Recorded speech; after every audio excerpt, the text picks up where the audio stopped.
എല്ലാവർക്കും സ്വാഗതം. ഈ റിവ്യൂ ഇഷ്ടപ്പെടുവാണെങ്കിൽ ഒന്ന് ലൈക്ക് ചെയ്തും സബ്സ്ക്രൈബ് ചെയ്തും സപ്പോർട്ട് ചെയ്യണേ. അപ്പോൾ നയന വീട്ടിൽ പോയതായതുകൊണ്ട് തന്നെ ആദർശാണ് ചന്തുമോളെ ഓർക്കുന്നത്. ചന്തുമോളെ ഉറക്കി കിടത്തിയതിന് ശേഷം നയനെ വിളിച്ചിട്ട് പറയുന്നുണ്ട്, നീ ഇവിടെ ഇല്ലാത്തതുകൊണ്ട് ഒരു രസവുമില്ല, ഉറക്കം വരുന്നില്ല, ഒരു ദിവസം നിൽക്കാൻ വേണ്ടിയല്ലേ ഇവിടുന്ന് പോയത്, എന്നിട്ട് എന്താ ഇങ്ങോട്ട് വരാത്തത് എന്നൊക്കെ ചോദിക്കുമ്പം നയന പറയുന്നുണ്ട്, ഇവിടെ അച്ഛനും അമ്മയൊക്കെ ആകെ വിഷമത്തിലാണ്. നന്ദുവിൻ്റെ വിവാഹം മുടങ്ങി, അതുപോലെ അഭി ജയിലായതിന് ശേഷം നവ്യേച്ചി വീണ്ടും ശത്രുതയിലായി. അതൊക്കെ ഓർത്ത് അവർക്ക് ആകെ വിഷമമാണ്. അതുകൊണ്ട് അവരെ ഒന്ന് ആശ്വസിപ്പിക്കാം എന്ന് കരുതിയാണ് ഞാൻ 2 ദിവസം ഇവിടെ നിൽക്കാമെന്ന് തീരുമാനിച്ചത്. അതിലെന്തെങ്കിലും കുഴപ്പമുണ്ടോ എന്ന് ചോദിക്കുന്നു. അന്നേരം ആദർശ് പറയും, അതിനകത്ത് കുഴപ്പമൊന്നും ഉണ്ടായതുകൊണ്ടല്ല, നീ ഇവിടെ ഇല്ലാത്തതുകൊണ്ട് ഒരു രസമില്ല, നീ ഉണ്ടായിരുന്നെങ്കിൽ എന്തെങ്കിലുമൊക്കെ മിണ്ടിയും പറഞ്ഞു ഇരിക്കായിരുന്നു എന്നിങ്ങനെ പറയുന്നുണ്ട്. അന്നേരം നയന പറയുന്നുണ്ട്, സാരമില്ല, നീ 2 ദിവസത്തെ കാര്യമല്ലേ ഉള്ളൂ, ഇനിയിപ്പം കൂടുതൽ എന്തെങ്കിലും വിഷമം ഉണ്ടെങ്കിൽ ആദർശിൻ്റെ നാളെ രാവിലെ ഇങ്ങോട്ട് പോവാം, ഞാൻ വരാം എന്ന് പറയുവാണ്. അന്നേരം ദേവയാനിക്കും ഇതുപോലെ ഭയങ്കര ബുദ്ധിമുട്ടാണ് നയന അവിടെ ഇല്ലാത്തതുകൊണ്ട് എന്നൊക്കെ ആദർശ് പറയുന്നുണ്ട്. ഏതായാലും ഗുഡ് നൈറ്റ് ഒക്കെ പറഞ്ഞ് ഫോം വയ്ക്കുന്നു. അന്നേരമാണ് കനക റൂമിലേക്ക് ഉല്ലാസ് പാലൊക്കെ ആയിട്ട് വരുന്നത് നയനയ്ക്ക്. നയന അത് കുടിച്ചിട്ട് പറയുന്നുണ്ട്, ആദർശേട്ടന് ആകെ വിഷമമാണ് ഞാൻ അവിടെ ഇല്ലാത്തത് കൊണ്ട്, ആകെ ഉറക്കം വരുന്നില്ല എന്നൊക്കെ പറഞ്ഞു എന്ന് പറയുക. അന്നേരം കനക പറയുന്നുണ്ട്, മോള് ഈ ഇങ്ങനെ വിശേഷമായിരിക്കുന്ന സമയത്തല്ലേ എനിക്ക് എന്തെങ്കിലും മോൾക്ക് ഉണ്ടാക്കി തരാൻ പറ്റുള്ളൂ, അതുകൊണ്ടല്ലേ 2 ദിവസം ഇവിടെ നിൽക്കാൻ പറഞ്ഞത്, മോള് 2 ദിവസം ഇവിടെ നിൽക്കുവാണെങ്കിൽ ഞങ്ങൾക്ക് ഒരു സന്തോഷമുണ്ട് എന്നൊക്കെ പറയുമ്പം നയന പറയുന്നുണ്ട്, മിക്കവാറും ആദർശേട്ടൻ രാവിലെ വരും അമ്മേ, എനിക്ക് പോകണം, അവിടെ അമ്മയാണെങ്കിൽ ആകെ വിഷമത്തിലാണ്, അമ്മയ്ക്കും എനിക്ക് എന്തെങ്കിലുമൊക്കെ ഉണ്ടാക്കി തന്നെന്നും എൻ്റെ കൂടെ ഇരിക്കണം എന്നൊക്കെ ആഗ്രഹമുണ്ട്, അതുകൊണ്ടാണ് എന്നൊക്കെ പറയുമ്പോൾ കനക പറയുന്നുണ്ട്, അവർ വന്ന് നിർബന്ധിക്കുവാണെങ്കിൽ മോള് പോകോ, കുഴപ്പമൊന്നുമില്ല, ഏതായാലും മോൾക്ക് നല്ലൊരു ജീവിതം കിട്ടി. നവ്യമോളുടെ കാര്യം ഓർക്കുമ്പോഴാണ് എനിക്ക് വിഷമം. ആ അഭി, അവൻ്റെ സ്വഭാവം നല്ലതായിരുന്നെങ്കിൽ നിങ്ങളെപ്പോലെ തന്നെ സമാധാനത്തോടെ നല്ലൊരു ജീവിതം എൻ്റെ നവ്യമോൾക്കും ആസ്വദിക്കാൻ സാധിക്കുമായിരുന്നു. ഇപ്പം അതല്ലല്ലോ അവസ്ഥ, അവൻ എന്തിനാ ഇങ്ങനെ അത്യാഗ്രഹം കാണിക്കുന്നതെന്ന് എനിക്ക് മനസ്സിലാകാത്തത് എന്നൊക്കെ വിഷമത്തോടെ കനക പറയുന്നുണ്ട്. അന്നേരം നയന പറയുന്നുണ്ട്, അവൻ്റെ സ്വഭാവത്തിന് വലിയ മാറ്റം വരുമെന്നൊന്നും എനിക്ക് തോന്നുന്നില്ല, പക്ഷേ ചേച്ചി മാറിപ്പോയി, അതിലെനിക്ക് ഭയങ്കര സങ്കടമുണ്ട് എന്നൊക്കെ നയന പറയുന്നു. അന്നേരം കനക പറയുന്നുണ്ട്, മോളെ അങ്ങോട്ട് ചെന്നാലും നീ സൂക്ഷിക്കണം കേട്ടോ, അവിടെ ജലജയുടെ സ്വഭാവം ഇപ്പം ആകെ മാറിക്കാണും, അഭി ജയിലായതുകൊണ്ട് തന്നെ അവൾക്ക് എല്ലാവരോടും ദേഷ്യമായിരിക്കും, അതുകൊണ്ട് എന്തെങ്കിലുമൊക്കെ ചെയ്തു വെക്കുവോള്, അതുകൊണ്ട് മോള് സൂക്ഷിക്കണം, ഇങ്ങനെ ഒരു സാഹചര്യം ഉള്ളതുകൊണ്ടാണ് കുറച്ച് ദിവസം നീ ഇവിടെ നിൽക്ക് എന്ന് ഞങ്ങൾ പറഞ്ഞത് എന്നൊക്കെ കനക പറയുന്നുണ്ട്. ഏതായാലും അതൊക്കെ കേൾക്കുമ്പം എനിക്കും ആകെ വിഷമമാവുന്നുണ്ട്. പക്ഷേ ഇവിടെ അനന്തപുരിയിൽ ആദർശന് ഉറക്കം വരുന്നില്ല, ആകെ വിഷമത്തോടെ ഇങ്ങനെ ഹാളിൽ വന്നിരിക്കുവാണ്. അന്നേരം ദേവയാനി അങ്ങോട്ട് വരും. എന്നിട്ട് ചോദിക്കും, എന്താടാ നീ കിടന്ന് ഉറങ്ങാത്ത എന്താ എന്ന് ചോദിക്കുമ്പോൾ, അമ്മ ഉറങ്ങിയില്ലേ എന്ന് ചോദിക്കും. അന്നേരം ദേവയാനി പറയുന്നുണ്ട്, ഇല്ലെന്നേ, നയനമോൾ ഇവിടെ ഇല്ലാത്തതുകൊണ്ട് ഒരു സുഖമില്ല, ഉറക്കം വരുന്നില്ല എന്ന് പറയും. രണ്ടുപേരും ഇനി പിന്നെ കുറച്ച് നേരം നയനമോളെ അങ്ങ് പുകഴ്ത്തുവാണ്. അവൾ നമ്മളുടെ ജീവിതത്തിൻ്റെ ഭാഗമായിപ്പോയി, ഇനി അവളില്ലാതെ നമുക്ക് ജീവിക്കാൻ പറ്റില്ല, അങ്ങനെ ഒരു സാഹചര്യത്തിലൂടെയാണ് നമ്മൾ പോകുന്നത് എന്നൊക്കെ ഇങ്ങനെ പറയുന്നു.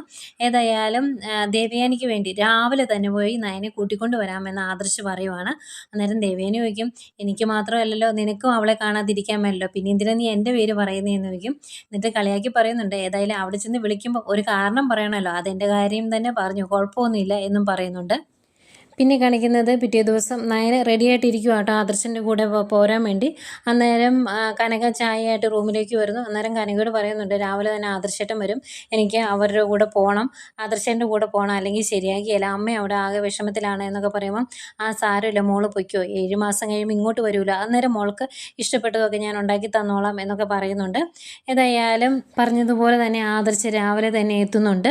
അന്നേരം എല്ലാവരും കൂടെ കളിയാക്കുന്നുണ്ട് കേട്ടോ, ആദർശന് നയനെ കാണാതിരിക്കാൻ മേലാത്തതുകൊണ്ടാണ് വന്നത് എന്നൊക്കെ പറഞ്ഞ്. അന്നേരം ആദർശ് പറയും, അമ്മയാണ് എന്നെ ഇങ്ങോട്ട് പറഞ്ഞു വിട്ടത്, അമ്മയ്ക്ക് അവൾ അവിടെ ഇല്ലാത്തതുകൊണ്ട് തീരെ സുഖമില്ല, ആകെ ഒരു വിഷമത്തിലാണ് എന്നൊക്കെ പറയുന്നു. അന്നേരം നന്ദുവും ചോദിക്കുന്നുണ്ട്, അമ്മയ്ക്കാണോ അതോ ആദർശേട്ടനാണോ കാണാതിരിക്കാൻ മേലാത്തത് എന്നൊക്കെ ചോദിക്കുവാണ്. അത് കഴിഞ്ഞ് പോകുന്നതിന് മുമ്പ് കനക അവരോട് 2 പേരോടുമായിട്ട് പറയുന്നുണ്ട്, ഞാൻ നിങ്ങളോട് 2 പേരോടും ഒരു കാര്യം പറഞ്ഞേക്കാം, അവിടെ ചെല്ലുമ്പോൾ നയനമോളെ നന്നായിട്ട് ശ്രദ്ധിച്ചോണം, ജലജ അവിടെയുണ്ട്, എന്തൊക്കെ ചെയ്യുമെന്ന് നമുക്കറിയത്തില്ല, അതുകൊണ്ട് സൂക്ഷിക്കണം എന്നിങ്ങനെ പറയുമ്പം ആദർശ് പറയുന്നുണ്ട്, അപ്പച്ചയെ മാത്രമല്ല സൂക്ഷിക്കേണ്ടത്, നവ്യനെയും സൂക്ഷിക്കണം, അവളിപ്പം നോർമലായിട്ടൊന്നും അല്ല ചിന്തിക്കുന്നത്, അതുകൊണ്ട് അവൾ എന്തൊക്കെ ചെയ്ത് വെക്കും എന്ന് അറിയാൻ പറ്റില്ല, പിന്നെ അഭി ജയിലിൽ നിന്ന് ഇറങ്ങിക്കഴിഞ്ഞാൽ വീട്ടിലോട്ട് വന്നു കഴിഞ്ഞാൽ അവർ ആ വീടിനകത്ത് എന്തൊക്കെ പ്രശ്നം ഉണ്ടാക്കുമെന്ന് ഊഹിക്കാൻ പോലും പറ്റില്ല എന്നൊക്കെയാണ് ആദർശ് പറയുന്നത്. അന്നേരം ദേഷ്യം വരുന്നുണ്ട് ആദർശന്. എന്നിട്ട് അതിൻ്റെ കൂടെ പറയുവാണ്, പരിധി വിട്ടിട്ടുണ്ടെങ്കിൽ മുത്തശ്ശൻ അവനെ വീട്ടിൽ നിന്ന് പുറത്താക്കും, അതാണ് നടക്കാൻ പോകുന്നത് എന്ന്. ഏതായാലും ഇത്രയും പ്രശ്നങ്ങൾ വരുമെന്ന് അവർ പ്രതീക്ഷിക്കുന്ന സ്ഥിതി സ്ഥിതിക്ക് നവ്യയോട് കാര്യങ്ങൾ പറയാമല്ലോ. അപ്പോൾ പിന്നെ നവ്യ അഭിയുടെ കൂടെ കൂടുമോ? ഏതായാലും അവർ പറയത്തില്ല. ഏതായാലും അവനെ നവ്യയുടെ കൂടെ തന്നെ ജീവിപ്പിക്കും എന്നൊരു തീരുമാനത്തിലാണ് എല്ലാവരും. ഏതായാലും ഈ സംസാരം എല്ലാം കഴിയുന്നേക്ക് നയന റെഡിയായിട്ട് വരാമെന്ന് പറഞ്ഞാൽ അകത്തേക്ക് പോകുന്നു. അന്നേരം ആദർശ് നന്ദുവിനോട് ചോദിക്കുന്നുണ്ട് വേറെ വിവാഹാലോചന എന്തെങ്കിലും വന്നോ എന്ന്. അന്നേരം എൻ്റെ പൊന്നെ വേറെ ഒന്നും വന്നിട്ടില്ല, ആദർശേട്ടനായിട്ട് ഒന്നും കൊണ്ടുവന്നേക്കരുത് എന്ന് പറയുമ്പോൾ ഞാൻ അതിൻ്റെ അകത്ത് ഇടപെടുന്നൊന്നുമില്ല. ഇപ്പം നീയും അനിയും കൂടെ ഒന്നിക്കുന്നതിൽ എനിക്ക് എതിർപ്പില്ല, നയനിക്കും എതിർപ്പില്ല. അത് നടക്കണമെങ്കിൽ ഇവിടെ അച്ഛനെയും അമ്മയും സമ്മതിപ്പിക്കണം, അതാണ് ഒരു വലിയ പ്രശ്നം എന്നൊക്കെ ആദർശ് പറയുന്നുണ്ട്. അത് കേൾക്കുമ്പം നന്ദുവിന് ആകെ വിഷമമാവുന്നുണ്ട്. കാരണം അച്ഛനും അമ്മയും സമ്മതിക്കുമായിരുന്നെങ്കിൽ കാര്യങ്ങൾ സ്മൂത്തായിട്ട് പോയേനേലോ എന്നായിരിക്കും. അങ്ങനെ അതെല്ലാം കഴിഞ്ഞ് ആദർശ് നയനെ വീട്ടിലോട്ട് വരുന്നു. അന്നേരം മുകളിൽ നിന്ന് നവ്യ ഇതെല്ലാം കാണുന്നുണ്ട്. പുറത്തിറങ്ങിയതിന് ശേഷം നയന പറയുന്നുണ്ട് ശരിക്കും നന്ദു ആയിരുന്നു ഇങ്ങോട്ട് വരേണ്ടത്. നന്ദു ഇങ്ങോട്ട് വരുന്നതിന് എനിക്കിപ്പോൾ എതിർപ്പൊന്നുമില്ല, പക്ഷേ എന്ത് ചെയ്യാം, അച്ഛനും അമ്മയും സമ്മതിക്കത്തില്ല എന്നിങ്ങനെ പറയുമ്പം ആദർശ് പറയുന്നുണ്ട് എൻ്റെയും ആഗ്രഹം അതൊക്കെയാണ്, പക്ഷേ അത് നടക്കണമെങ്കിൽ ഒരുപാട് കടമ്പകളുണ്ട് എന്നിങ്ങനെ പറയുക. എന്നിട്ട് നയന അതിൻ്റെ കൂടെ പറയും ഇനിയിപ്പോൾ അവർ തമ്മിൽ ഒന്നിക്കണമെന്ന് ഈശ്വരന്മാർ തീരുമാനിക്കുകയാണെങ്കിൽ നടക്കട്ടെ, അതല്ലാതെ നമുക്കൊന്നും ചെയ്യാൻ പറ്റത്തില്ലല്ലോ, നമുക്ക് അതിനെ സപ്പോർട്ട് ചെയ്യാൻ പറ്റില്ലല്ലോ എന്നൊക്കെ പറയും. ഇത്രയൊക്കെ അവിടെ നിന്ന് രണ്ടുപേരോട് സംസാരിച്ചിട്ട് അകത്തേക്ക് കയറി പോണേ.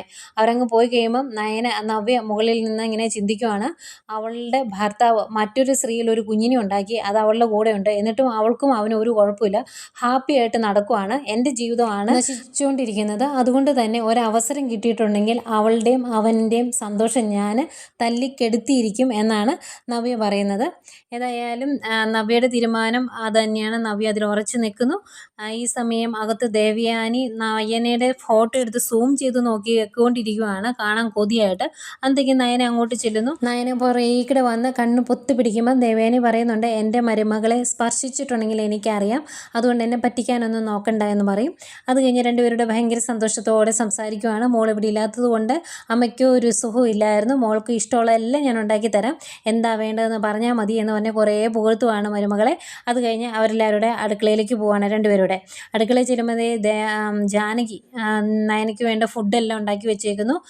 ജാനകി പറയുന്നുണ്ട് ഇവിടെ 2 അടുക്കളയായിരുന്നു ഇത്രയും കാലം, അതൊക്കെ വേണ്ടാന്ന് വെച്ചു, ഇനി നിങ്ങളോടൊപ്പം തന്നെ ഞാനും ഉണ്ടാവും എന്ന് പറയും. എന്നിട്ട് നയനോട് പറയുന്നുണ്ട് എനിക്കിപ്പോൾ ആരോടും ഒരു വിഷമമോ ഒരു ദേഷ്യമോ ഒന്നുമില്ല, പക്ഷേ നിൻ്റെ അനിയത്തിയെ ഇങ്ങോട്ട് കൊണ്ടുവരാൻ വേണ്ടി നീ സപ്പോർട്ട് ചെയ്യരുത്, അത് ഞാൻ സമ്മതിച്ചു തരില്ല എന്ന് പറയുന്നു. അന്നേരം നയന പറയുന്നുണ്ട് വീട്ടിൽ അച്ഛനും അമ്മയ്ക്കും അതിൽ വലിയ താല്പര്യമില്ല, അതുകൊണ്ട് ഞങ്ങൾ അതിനെ സപ്പോർട്ട് ചെയ്യില്ല എന്ന് പറയുന്നു. അന്നേരം ദേവയാനി പറയുന്നുണ്ട് അനാമിക കാണിച്ച കൊള്ളരുതായ്മയ്ക്ക് ശരിക്കും നന്ദുവിനെയായിരുന്നു ഇങ്ങോട്ട് കൊണ്ടുവരേണ്ടത് എന്ന്. അന്നേരം ജാനകി പറയുന്നുണ്ട് അതിൻ്റെ ആവശ്യമില്ല, ആ വീട്ടിൽ നിന്ന് 2 പേരെ ഇപ്പോൾ ഇങ്ങോട്ട് കൊണ്ടുവന്നിട്ടുണ്ട്, 3ാമത് ഒരാളൂടെ അത് ശരിയാകിയല്ല എന്ന് തന്നെ ജാനകി പറയുന്നു. അത് കഴിഞ്ഞ് ഫുഡൊക്കെ ഉണ്ടാക്കി വെച്ചിട്ടുണ്ട്, ഇനി എന്തെങ്കിലും വേണമെങ്കിൽ എന്നോട് പറഞ്ഞിട്ടുണ്ടെങ്കിൽ ഏട്ടത്തിയുടെ കൂടെ കൂടി ഞാനും ഉണ്ടാക്കി തരാം എന്നൊക്കെ പറഞ്ഞ് അവർ 3 പേരോട് സന്തോഷത്തോടെ ഫുഡ് കഴിക്കാനായിട്ട് പോവുകയാണ്.